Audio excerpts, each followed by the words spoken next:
काही काही गावात आम्ही पाहतो ना, माणसं नाल्यानं चालते आणि पाणी रोडनं वाहते. तुमच्या गावात तसं नाही आहे. नाही. डबे घेऊन तो कोणी जातच नसं. नाही. बाय काय काय माणसं म्हणत असन, तुले का माहित आहे एक दिवस थांबून पाय बाजाराच्या दिवशी मग माहिती पडते. अरे गाव हा विश्वाचा नकाशा, गावावरून देशाची परीक्षा, गावाची भंगाता अवदशा येई देशा. अरे अनेक संत महापुरुषांना आपलं जीवन खर्ची घातलं रे.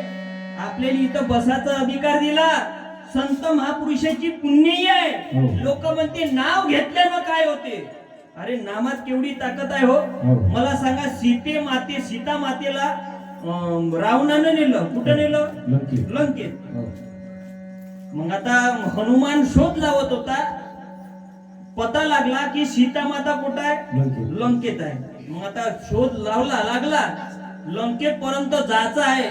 पण काही साधन होते का? नाही. विमान नाही, गाड्या नाही, ट्रेन नाही, काही नाही. जायचं होतं काही नाही जायचं बा. मग हनुमानाच्या लक्षात आलं की आपण रोड तयार करायचा समुद्रातून. मग हनुमानानं काय केलं? दगड घेतले, एक एक दगड टाकला समुद्रात. पण काय झालं रे दगडाचं? पाण्यात टाकल्याबरोबर दगड काय होय? पाण्यात डुबून जाय, बुडला दगड. मग हनुमानाच्या लक्षात आलं का अरे म्हणे आता जर रस्ता तयार करायचा आहे तर काहीतरी वेगळी पद्धत आपल्याला करावं लागल. मग हनुमानानं काय केलं? त्या दगडावर रामाचं नाव लिहिलं. आणि टाकला पाण्यात. काय झालं? पाण्यामध्ये तरला. पण काही काही लोक चांगलं काम करत असेल ना, वाईट माणसाला खपत नाही. रामाच्या नावानं दगड पाण्यात तरंगले. गोष्ट उडत उडत गेली ना रावणाकडं. रावणाचं मंत्रिमंडळ बसलं होतं. रावण मुख्यमंत्री सारेच बसले होते. अर्थमंत्री, कॅबिनेट मंत्री, कृषी मंत्री, राज्यमंत्री सारेच बसले होते. चर्चा एकच होती का रामाच्या नावाचे दगड कुठं तरंगते म्हणे? पाण्यात. मला सांगा, सत्ता एकाची आणि स्तुती दुसऱ्याची. सहन करण का कोणी? नाही. रावणाला राग आला ना. रावण काय म्हणे? अरे फक्त रामाच्याच नावाचे दगड पाण्यात तरंगते काय म्हणे? मा नावात का कमी ताकद आहे का म्हणे? सिद्ध करून दाखवतो. आण म्हणे दगड. रावणानं दगड बोलावले. त्यात प्रत्येक दगडावर रावणाचं नाव लिहिलं. टाकला पाण्यात. काय झालं? तरला पाण्यात. रावणाच्या नावाचा दगड पाण्यात तरंगला. लोक खुश झाले. अरे म्हणे रामाच्याच नावात ताकद असते का म्हणे? आमचा रावण काय कमी शक्तिशाली आहे का म्हणे? पहा म्हणे रावणाच्या नावाचे दगड पाण्यात तरंगत आहे. रावण काय म्हणे? पटलं ना आता तुम्हाला? जा म्हणे आपापल्या घरी. सारे लोक आपापल्या घरी गेले. रावण आपल्या घरी आला. रावणाची बायको मोठी हुशार होती. काय होतं बायकोचं नाव? काही गरज आहे दुसऱ्याच्या बाईचं नाव लक्ष ठेवायची? विनोदाचा भाग झाला. मंदोदरी मोठी हुशार. मंदोदरी रावणाजवळ गेली. रावणाला म्हणे, काजी मला माहित आहे म्हणे रामाच्या नावाचे दगड पाण्यात तरंगते. का बरं? तर राम हा चारित्र्यवान आहे म्हणे. राम सत्पुरुष आहे म्हणे.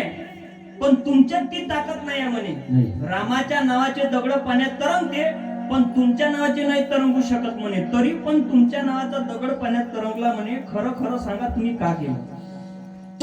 रावण काय म्हणे? मंदोदरी तुझ्यापासून काय लपवायचं ग म्हणे? मी दगडावर जरी माझे नाव लिहिलं असन पण दगड पाण्यात सोडायच्या अगोदर मी दगडाच्या कानात जाऊन सांगितलं म्हणे का तुला शपथ आहे रामाची, जर तू पाण्यात बुडाला तर. रावणाच्या नावाच्या दगडाले रावणानं रामाची शपथ दिली तेव्हा तो दगड कुठं तरंगला? पाण्यात. जिवंत असता लोक नाव नाही घेत आणि मेले का चौकाच्या खांद्यावर माणूस झोपते आणि समोरचे लोक का म्हणते? राम नाम सत्य, राम नाम सत्य. आणि वर जे बुडं झोपून राहते का नाही ते मान हलवते. पुढचे लोक म्हणते राम नाम सत्य, राम नाम सत्य. आणि वर जे बुडं राहते ते अशी अशी मान हलवते. ते बुडं काय म्हणते? म्हणू नका म्हणते. जिवंत असताना मी कधी म्हणलं नाही आणि मेल्यावर तुम्ही म्हणता. अरे जिवंत असता चांगलं काम करा. लोक म्हणते स्वर्ग वर आहे, नरक वर आहे. अरे वरच्या स्वर्गाच्या आणि वरच्या नरकाच्या भानगडीत काले पडता. 2 दिवसापासून तुमच्या गावात एवढा चांगला कार्यक्रम आहे. रोज प्रार्थना होते. उद्या सारा गावात शोभायात्रा निघणार आहे. हे का स्वर्गापेक्षा कमी आहे का जी? कीर्ती तोची स्वर्ग खरा. अपकीर्ती हा नरकाचा पसारा आणि याच जन्मी व्यापसारा पाहती प्राणी. म्हणून तर तुकडोजी महाराज भजनाच्या माध्यमातून सांगतात की उद्योगी जन सर्व पुजारी पूजा तयाची मानदारी पूजा तयाची मानदारी. आता खोट नाट नाही राहिल आता खोट नाट नाही राहिल. माझं गावचं मंदिर शोभलं हो माझं गावचं मंदिर शोभलं. जीवा भावानं जवळ जीवा भावानं जवळ माझं गावचं मंदिर शोभलं हो माझं गावचं मंदिर शोभलं. हे आपलं गाव मंदिर आहे. गावातील राहणारे लोक त्या मंदिरातले काय आहे? देवी देवता आहे. आता काही लोक म्हणत असन यायचं कामच हो 2 घंटे डुबू डुबू वाजवते लिफाफा घेतला. काही लोक म्हणत असन यायचं शिकाचं जीवाकडे आलं म्हणून त्यानं कीर्तन चालू केले. लोक होय काय म्हणून काही गॅरंटी आहे का? नाही. मी इथं कीर्तनासाठी उभा हो म्हणजे मी काय शिकलो नाही का? बाबासाहेब असे म्हणतात की शिक्षण हे काय आहे? वाघिणीचं दूध आहे. म्हणून जो तो प्राशन करेल तो गुरगुरल्याशिवाय राहणार नाही. गर्व नाही अहंकार नाही. पण मला चांगलं वाटते सांगताना तुमच्या समोर मी काही अडाणी नाही आहो. मी कॉलेजमध्ये मायापेक्षा मोठ्याल्या पोराली शिकवतो. सिनियर कॉलेजचा लेक्चरर आहो म्हटलं. मॅथ्स डिपार्टमेंट मध्ये लोक येते मलेच म्हणते सर हाय का गेले. का बरं? हे संत महापुरुषाची पुण्य आहे लक्षात घ्या. ही गावातली संस्कृती आहे. एकदा टाळ्या वाजवा याच्यासाठी. प्रत्येक गावात काही भजनवाले शिल्लक नाही राहिले. बरं भजनवालेले आजकाल भजनही नाही करता येत जी. भजनवाले एवढे खास भजन म्हणते बापा बापा बापा बापा. बरं भजनाले जास्त जोर कधी येते? दुर्गा देवीनं गणपतीच्या याच्यात. ज्याला भजनातला भई समजत नाही तो एवढे जोरात टाळ घासते. सोड रे सोड दारूला कच कच कच कच टाळा घासते. एवढ्या जोरात घासते का फक्त तिडके निघायच्या बाकी. सोड रे सोड कच कच कच आणि स्टेजच्या खाली गेली का भको भको घेते बिना पाण्याची. आपल्या गावात तशी नाही आहे सुदैवानं. नाही तर अनेक गावात आम्ही पाहतो अरे संत महापुरुषाचं भजन हे काही दारू प्यासाठी होतं काय? नाही. संत महापुरुषाचं भजन दारू प्यासाठी होतं काय? भजनवाली एवढे खास भजन म्हणते. पहिला गेर टाकते भजनवाले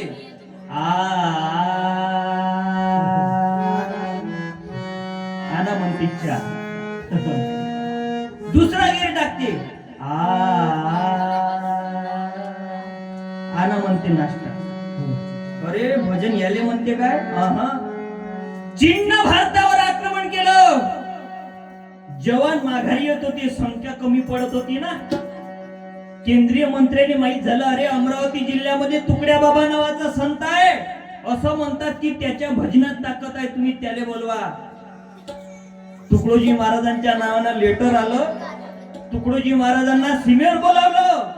तुकडोजी महाराज सिख रेजिमेंट समोर उभे झाले. भजन म्हटलं त्यानं. कोणतं भजन होतं? देखो सिखो की बानी शत्रु का उतरेगा पानी शत्रु का उतरेगा पानी शत्रु का उतरेगा पानी. गुरु गोविंद की खोज है ये हो गुरु गोविंद की खोज है ये. इनके चुके बाहर निशानी इनके चुके बाहर निशानी इनके चुके बाहर निशानी. इन जवाब दिखा बड़ा मर जाओगे मोट के घाट. आओ सीढ़ियों मैदान में ये कोई जगह. आओ सीढ़ियों मैदान में ये कोई जगह. भैया माता तुम्हारे आओ सीढ़ियों मैदान में ये कोई जगह. आओ सीढ़ियों मैदान में ये कोई जगह. हे होतं भजन. महाराज ग्रामगीता लिहिली. त्या ग्रामगीतेमध्ये भजनासाठी एक स्पेशल अध्याय लिहिला. त्या अध्यायाचं नाव आहे भजन प्रभाव. भजन म्हणणाऱ्यानं कशा पद्धतीचे भजन म्हणले पाहिजे. म्हणून आता तुमची आमची सगळ्याची जबाबदारी आहे की हे जे लहान लहान लेकरं आहे की नाही या लहान लहान लेकराले चांगलं बनवणं. कारण जो आम्ही काय विचार करतो का पोरगा चांगला शिकत आहे म्हणजे तो चांगला शिक्षित आहे. आमची शिक्षणाची व्याख्या कोणती आहे? शिक्षण प्लस संस्कार is equal to doctor APJ Abdul Kalam Saheb. शिक्षण प्लस संस्कार is equal to doctor Babasaheb. तसे तुमच्या गावातले पोरं मोठे हुशार आहे. बाबू रे 1 मिनिट उभा आहे बरं टोपीवाला तू. उभा 1 मिनिट. हा उभा इकडे बरं 1 मिनिटासाठी फक्त जवळ ये. हा ये ना ये वर ये. हिमेश रेशीमात दिसून राहिला मला हा पोरगा एवढा जोरदार आहे. बाबू मी तुला काही म्हणणार काहीच नाही. तुझं फक्त नाव सांग दादा मला. गौरव. क्या बात आहे. टाळ्या वाजवा पोराच्या नावानं. मगांपासून पाहून राहिलो मी. सारे पोरं कल्ला करून राहिले पण हा पोरगा मनापासून ऐकत आहे. इकडे पहा बरं गौरव दादा. आई आली का रे? आहे का? गौरवची मम्मी आहे का? गौरवची आई आहे काय? नाही आहे. इकडे पहा बरं बाबा आहे का? आहे का बाबा गौरवचे? आई घरीच आहे. बाबाही घरी. पण पोरग कीर्तनात आहे. वाजवा टाळ्या. तुकाराम महाराज म्हणतात की कुडी कन्या पुत्र होती जे सात्विक तयाचा हरिक वाटे द्या. लोक म्हणते कीर्तनानं परिवर्तन होत नाही पण मी सिद्ध करून दाखवतो. पोराचं नाव मोठं जोरदार आहे. गौरव आहे. पोराचं नाव चांगलं ठेवलं पाहिजे आपण. नाही तर आजकालचे नाव पाहतो ना आपण 35-35 वर्षाचे पण बाल्या. 55 वर्षाची पण चिंकी. बापा बापा पोराचं नाव मोठं जोरदार आहे. मी 15 दिवसाच्या अगोदर दादा एका गावात कार्यक्रमाला गेलो. रात्री मुक्काम होता. आज जसा आहे तसा दात घासत उठलो तर त्या घरची बाई म्हणे महाराज आमच्या चिकूले आवाज द्या बरं म्हणे थोडस. मी अंगणात झाड पाहायला लागलो. चिकूचं तो झाड दिसत नाही आहे. आवाज तर द्या म्हणे. चिकू म्हणून आवाज दिला तर 40 वर्षाचा चिकू धावत आला. मी विचार करत होतो म्हटलं चिकू 40 वर्षाचा आहे. चिकूचा जर भाऊ असन तर त्याले का म्हणावं संतर्या. अरे नाव कसं असलं पाहिजे. नाव होतं शिवाजी. दुश्मनाले जरी घ्यायचं काम पडलं ना तरी सन्मानानं जी लावा लागत होता. नाव होतं संभाजी. नाव मायबापानं मानिक ठेवलं पण तुकड्याने तुकड्या जोडण्याचं काम केलं. नाव काय पडलं? नाव देऊ ठेवलं पण गाडग्यात सारे आयुष्यात भिक्षा मागली. त्या संताचं नाव काय पडलं? गाडग्या. पोरग मोठं जोरदार आहे. कोणत्या वर्गात आहे बाळा तू? माहित द्या बरं. माहित द्या. कोणत्या वर्गात आहे दादा तू? कोणत्या वर्गात आहे? 5वी. 5वी. तुझं भविष्य सांगतो मी. 5वीत आहे तू. मागच्या वर्षी 4थीत होता ना? मला कसं माहित? असंच आहे ते. चेहरा पाहिल्या बरोबरच सांगतो. चालता बोलता खेळ पाहिला का तुम्ही? सह्याद्रीवर दाखवतो. लोक म्हणते कीर्तनानं परिवर्तन होत नाही पण मी सिद्ध करून दाखवतो. 3 प्रश्न. किती? 3. तिन्ही प्रश्नाचे जर बरोबर उत्तर आले तर त्याला काय? भाऊ पाहिजे काय? आपलंच तर दारिद्र्य रेषेखाली काम आहे. पण पोराचा सत्कार करू. घाबराचं काम? घाबराचं नाही. जोरात बोल. माईक मध्ये बोल. घाबराचं नाही. घाबरले शहराचं नाही. काही ना टेन्शन नका. मी तुझा कोण? मी तुझा कोण? माईक मध्ये बोल. मी तुझा कोण? मामा. यायला माहित आहे ना पोरीचं प्रमाण कमी आहे. भविष्यात सेटिंग लागू शकते. बाबू मामा म्हणलं तर ठीक आहे पण मी 1500 तुझ्या आईच्या खात्यावर नाही पाठवू शकत. चालता बोलता 3 प्रश्न. पहिला नंबरचा प्रश्न. बाबू घाबराचं नाही. मला सांग 50 अधिक 50 किती? बोल माईक मध्ये बिंदास बोल.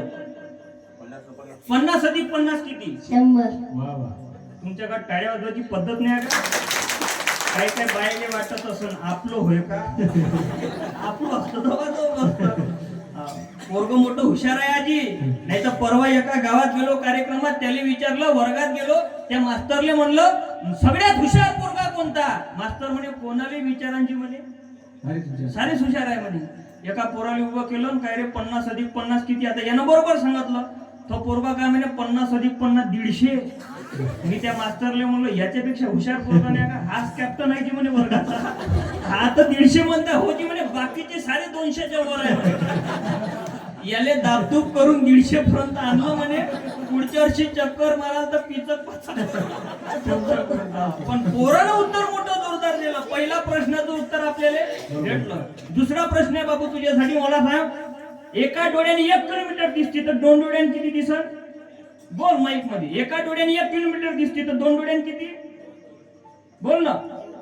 एका डोळ्याने 1 किलोमीटर दिसते तर 2 डोळ्याने किती? क्या बात आहे.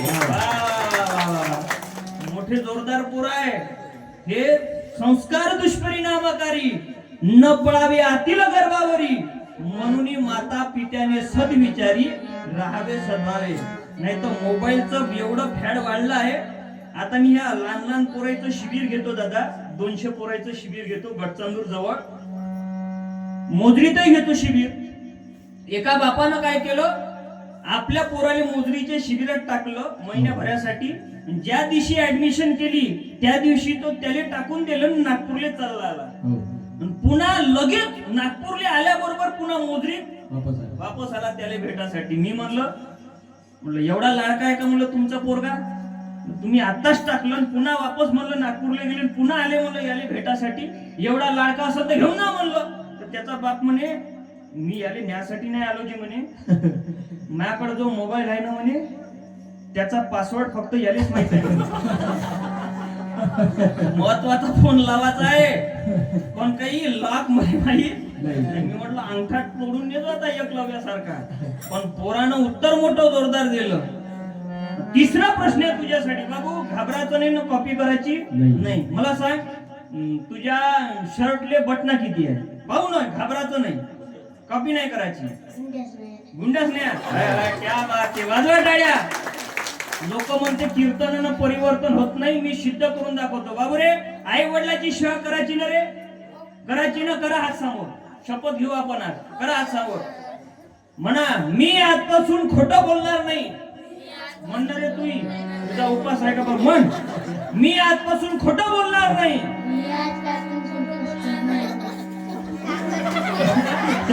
काय हरकत नाही, बुताळली असेल कसे. मी आजपासून व्यसन करणार नाही.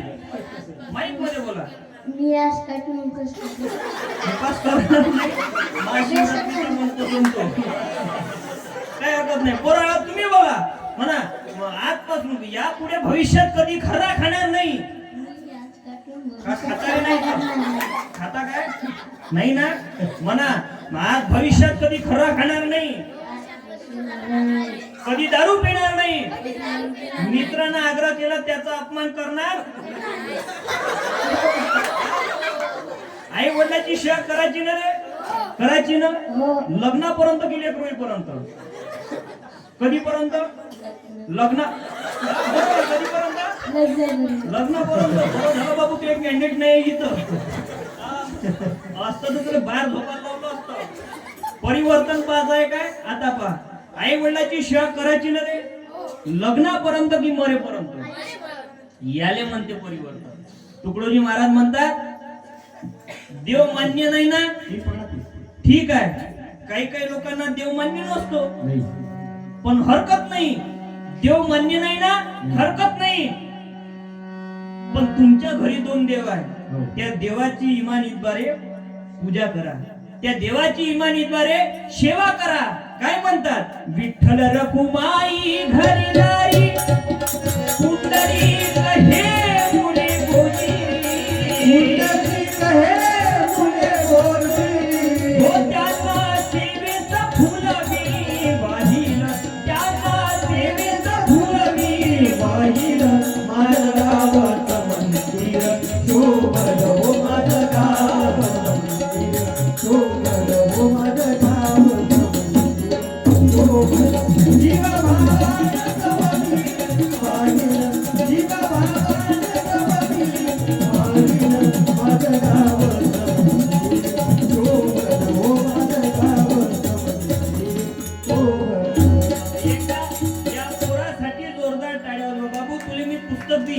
आता मी सध्या आणलं नाही. दादाची इथं बॅग आहे, उद्या सकाळी येतो. पोरगा मोठा हुशार आहे, एकदा पोरासाठी जोरदार टाळ्या वाजवून द्या. का बरं? उत्तर बरोबर दिले, पण महत्वाचं काम म्हणजे तो घाबरला नाही. हेच तर महत्वाचं आहे. लहरों से डरकर नौका पार नहीं होती और कोशिश करने वालों की कभी हार नहीं होती. 2 महिन्याच्या अगोदर नागपुरात माझा कार्यक्रम झाला. चीनचे लोक बसले होते समोर, चीनचे. मी घाबरलो नाही. शिव्या खूप दिल्या त्याने, डुप्लिकेट माल विकते म्हणून खूप शिव्या दिल्या. त्याला का समजे मराठीतलं, पण घाबरायचं नाही. पोरग मोठं जोरदार आहे बाबू, उद्या सकाळी येतो. हे लहान बसून जा. हे लहान पोरं घडले पाहिजे ना. या लहान पोराले चांगले संस्कार दिले पाहिजे, नाही तर लहान पोरं कधी काय करण गॅरंटी नाही हो. तसे तुमच्या गावात एवढेच आहे का लहान पोरं? झोपले असो ना. चांगलं काम आहे. काळ बदलला, वेळ बदलली. एक काळ होता पोरीची संख्या जास्त होती, पोराची संख्या कमी होती. आता काळ तसा राहिला का? नाही. आता पोराची संख्या वाढली, पोरीची संख्या का बरं? 10-20 वर्षाच्या अगोदर आमच्या बायानं काय केलं, पोटातल्या पोटात पोरीले मारलं. काऊन? गुळाचा दीपक पाहिजे. आता दीपक भरपूर आहे, पण त्या दिव्यासाठी पंथ्या वाचलीच नाही. तुम्ही पहा ना, 1000 पोरं आहे तर पोरी किती आहे?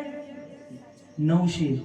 उरले किती? 100. कोणत्या गावात एखादा टरक फिरवला ना, टरकभर बिना लग्नाचे पोट्टे भेटते.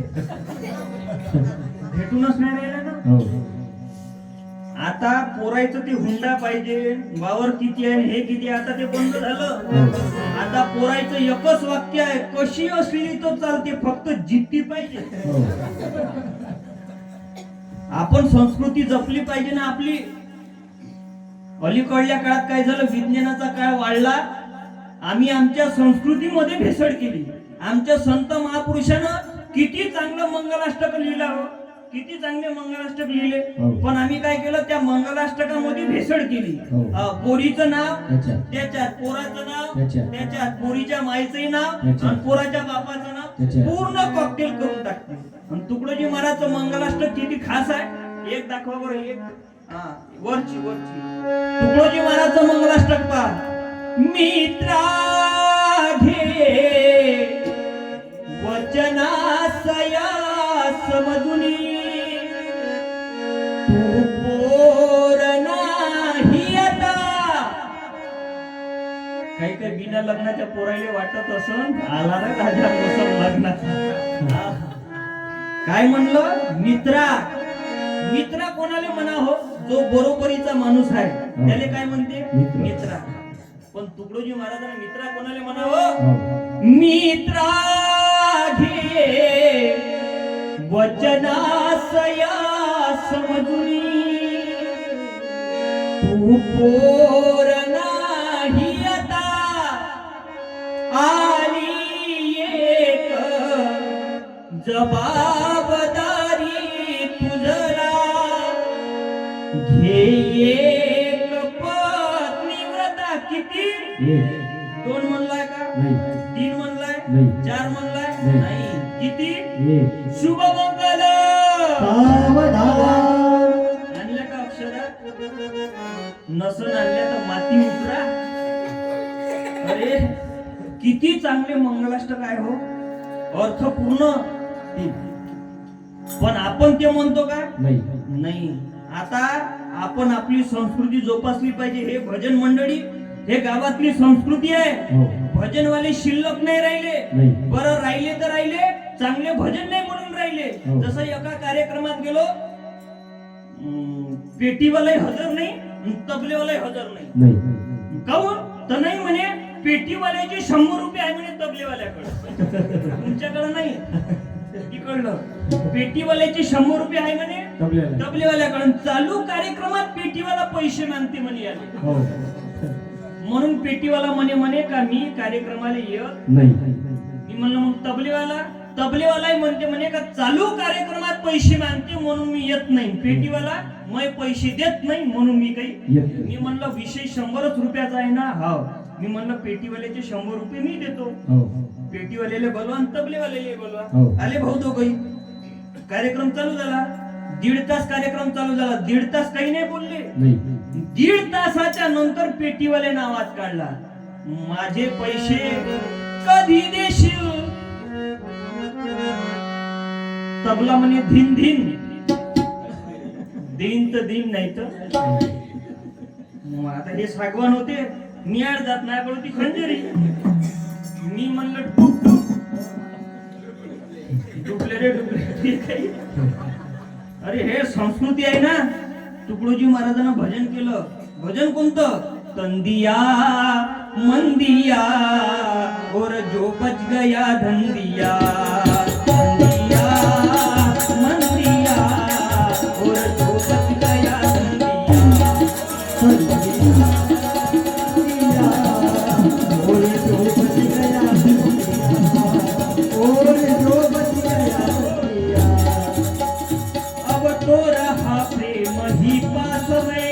अब तो रहा प्रेम ही पास में. क्यों बन के रहूं दुखी आज मैं. क्यों बन के रहूं दुखी आज मैं. ये किया वो किया, ये किया वो किया, प्रभु भक्ति में जीवन गया और जो बच गया धन्य.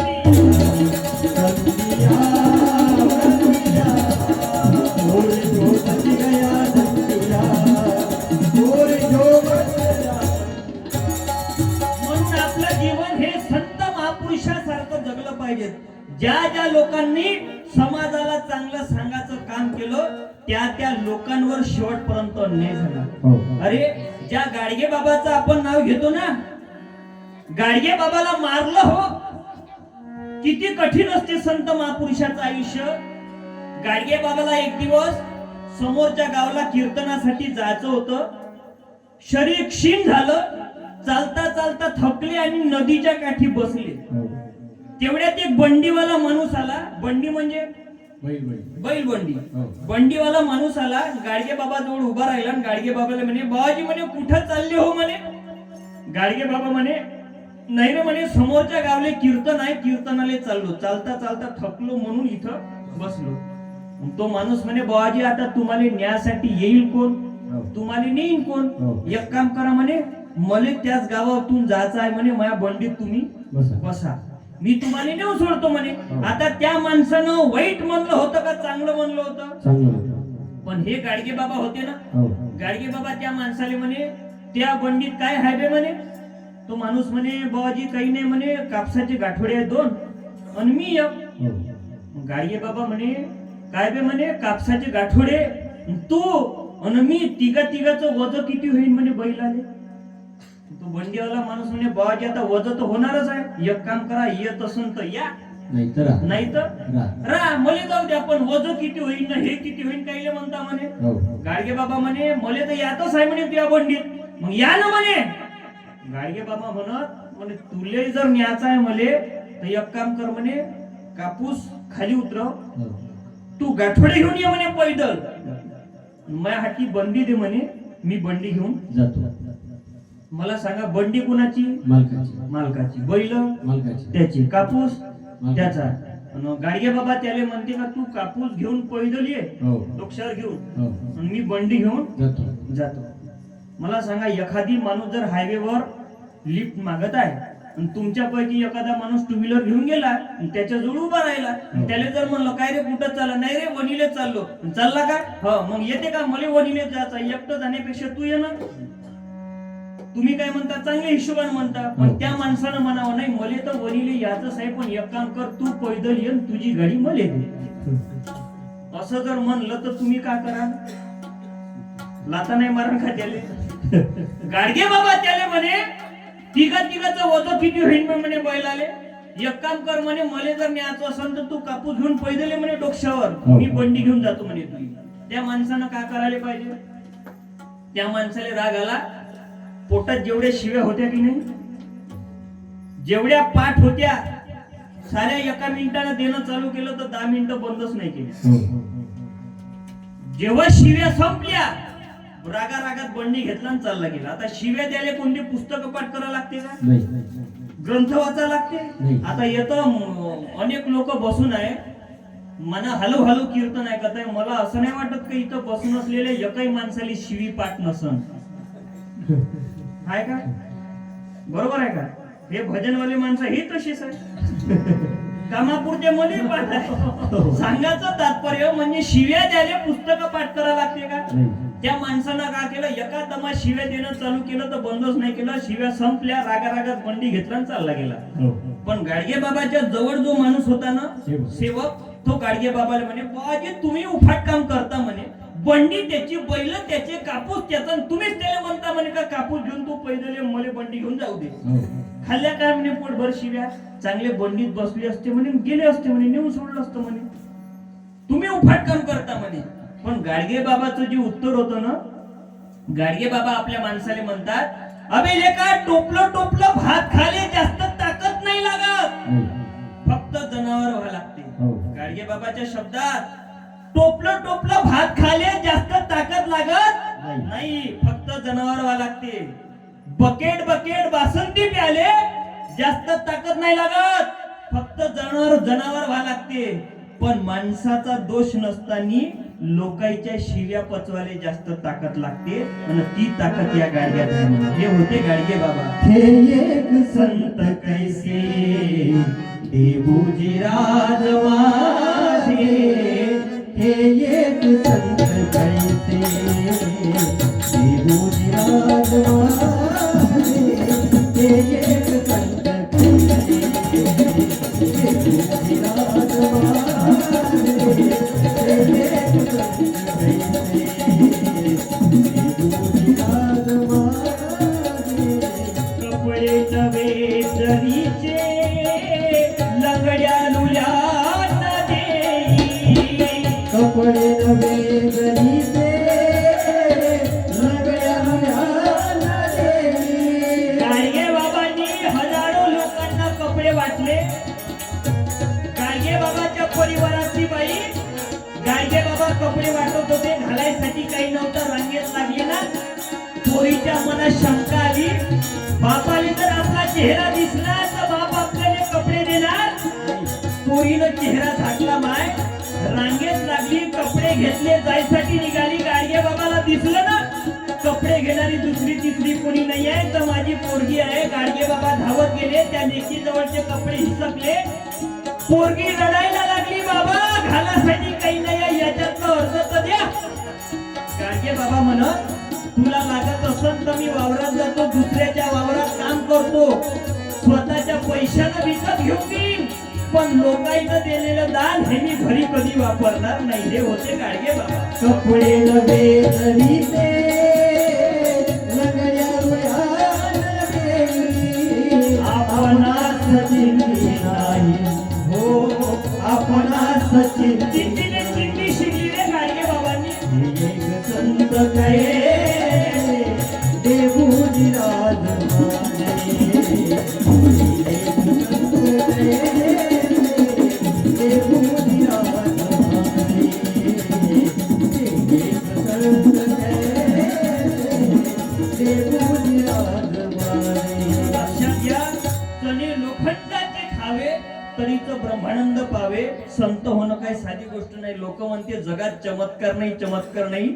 मला सांगा, ज्या माणसानं कधी शाळेचं तोंड पाहिलं नाही त्या संताचं नाव जर अमरावती सारख्या मोठ्या विद्यापीठाला भेटत असेल तर तो जगातला केवढा मोठा चमत्कार आहे हो. ज्या माणसानं फक्त 4 वर्ग शिकावं त्या माणसानं 3000 भजन लिहावे, ग्रामगीता सारखा ग्रंथ लिहावा, 150 पुस्तक लिहावे, 1000 वरून वर लेख लिहावे आणि त्या महापुरुषाचं नाव नागपूर सारख्या विद्यापीठाला भेटावं. जगातला केवढ्यात मोठा चमत्कार आहे हो. म्हणून लक्षात घ्या, संत होणं काही साधी गोष्ट नाही.